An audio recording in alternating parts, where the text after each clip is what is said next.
Welcome. We are live from Circularity 23, Hello.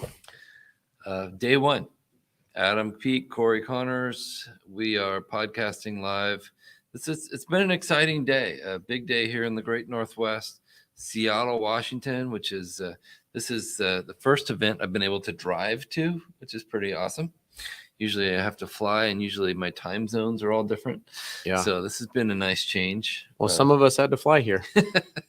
I don't feel bad for you because I've done that many times, and most of the time I have to fly long distances to Chicago or Atlanta or Paris or Yeah. Italy Yeah. or yeah. So everyone is just crying. so right challenging. now. Yeah, but how was the first day so far? It's been good. I've never attended Circularity before, so this is my first time. Good energy Mhm. for sure. The sessions so far have been great. It's cool when you just accidentally run into people. Yes. And then, I'll give you a great example. So I was talking with, hang on, this company. I actually grabbed some samples. Better Packaging, and they make these like, I'm a compost pack. Did you see these things? I've heard of these. Yeah. Yeah. So I grabbed this. It says home compostable, certified in Australia. It's a New Zealand company. Anyway, and I was just telling her how I lived in Utah, and I turned around and there was someone from Cotopaxi. Yeah. And I was like, "Oh, you're Hey, from Cotopaxi." I know that We had a whole company. great conversation. So, it was fun. Very impressive. 1,400 people here.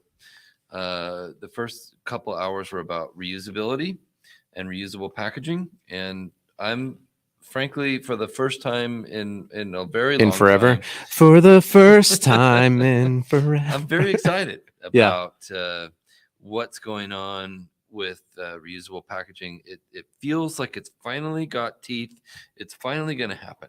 Right. And for so long, it's just like, why are we trying to recycle this when it could be reusable? Like the CEO of our cup was talking about at concerts, people don't want to recycle.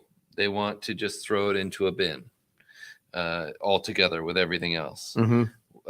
And that's pretty easy to pull out reusable cups from. So they have this awesome system, and it's just they've identified a problem, they've solved it, right? Yep. Yeah, 100%.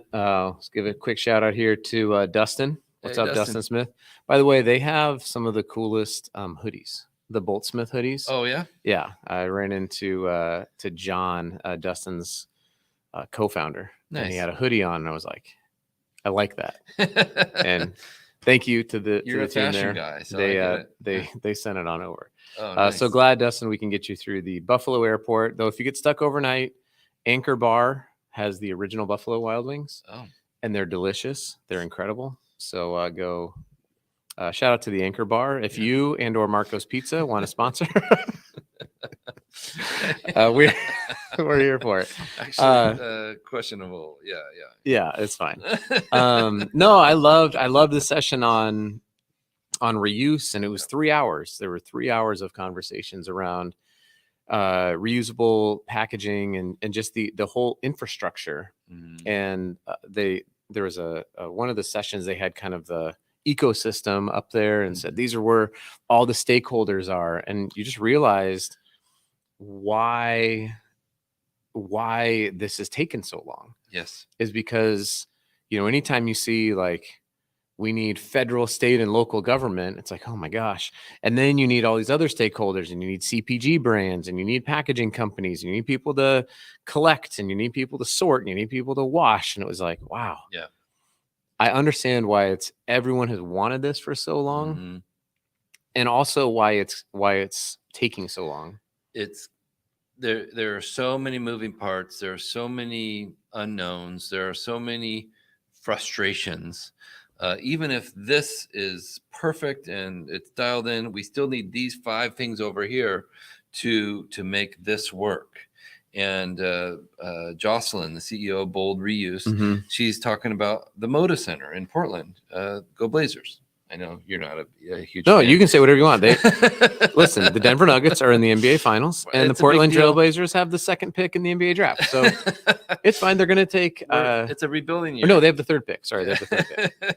Sorry, Kristen. We've been on a rebuilding year for I think 10 years or maybe longer. Not so much, but this isn't a sports podcast. It's fine, but you're going to get Brandon Miller. He's going to be great. I agree. So the Moda Center, you were saying, they have reusable packaging thanks to bold reuse, and it's locally collected and cleaned and redistributed back for use again. Mm-hmm. And that cycle is what we need. And they figured out how to do it. And it's something that's we can replicate and do at other facilities and other, it could be at a hotel. It could be anywhere.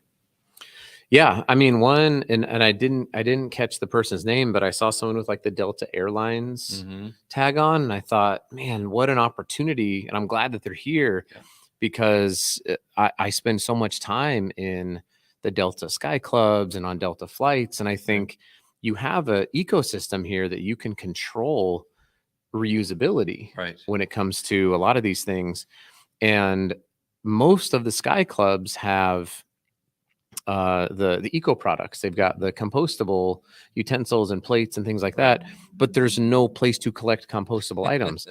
And I've said this on TikTok before. I've put this on LinkedIn before, and I'm like, it's a step in one direction or another.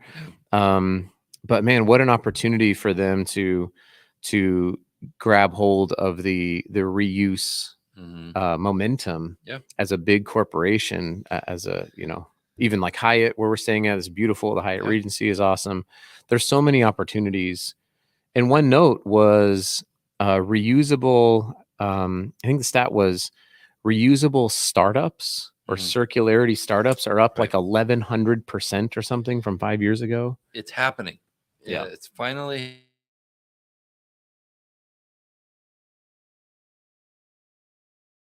To talk to her about packaging and what can Aurora do that would facilitate something more for Delta Airlines and that would be more sustainable. So you're exactly right. They have literally a closed container where they're holding the people, and why can't you use reusable packaging for that?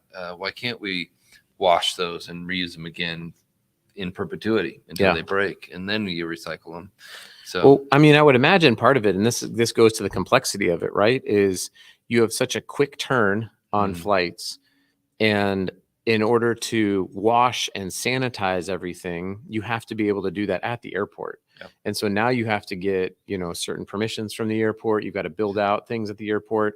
It's unless you're going to collect and then send away and have enough for every flight. So it was just like some of those logistical realities that I'm glad to know and have heard from people who are actually actively working on those logistical realities.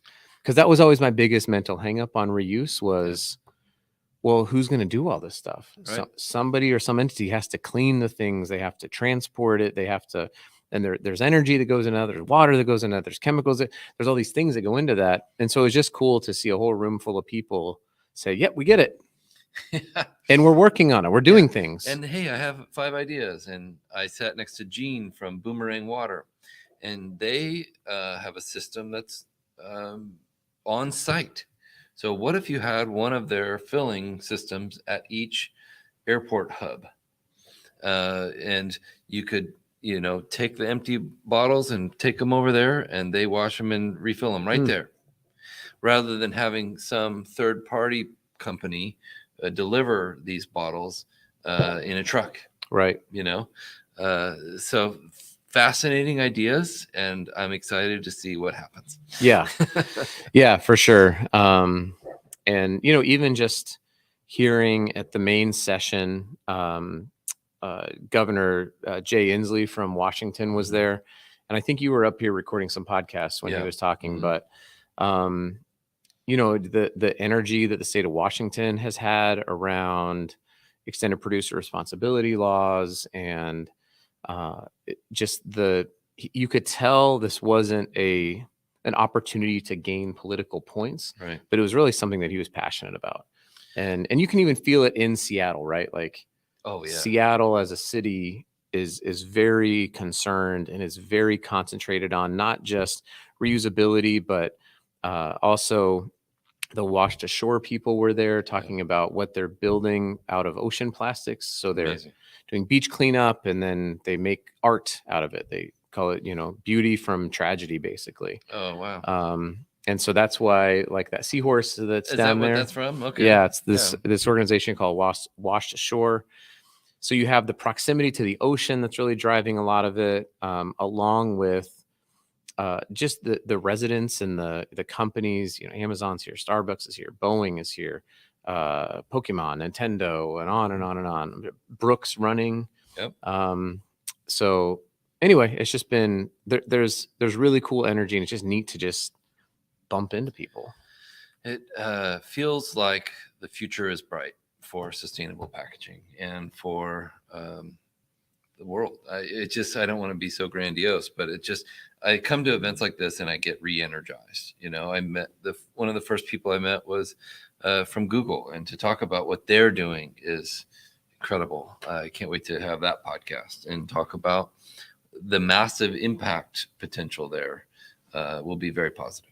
So yeah, I'm guessing there was nobody here from Apple because they had their big big announcements and stuff for today. Person. Yeah. Oh, did they have a layoff? No. They just had their big event. Oh, right. Like, these are the new things. I haven't heard of anything negative. No, they came out with like some $3,500 glasses. Oh, and okay. My friend Sean Riley from Dude Wipes commented, "I hope it also wipes my ass." Yeah, that's fair. Yeah, but I wonder what the packaging is going to be like for that, right? Probably something cool and sleek, and probably not sustainable, but maybe. Yeah, it'll be beautiful. Yeah. Well, this has been great. Yeah, thank you, Adam. Appreciate you. Yeah, for sure. Yeah. And if anyone is out there and you couldn't make it to Seattle, we understand it's travel budgets are tight. The the conference cost might have been high. But you want to get if you see like a session or something that you are hoping to see tomorrow, or at least get some feedback on, or something like that, please hit up myself or Cory. We'd be happy to go check out the session, give you some notes or something like that. So don't feel like this has to be just us here. Yeah. We can represent this whole community. Yeah. Thank you. Yeah, for sure. Thanks, everybody. Well, I think we're going to be back tomorrow, right? Yeah. Okay. Yeah. Do this again tomorrow. We'll wrap up day 2. See you tomorrow. Okay. Yeah. Thanks, everybody. See ya.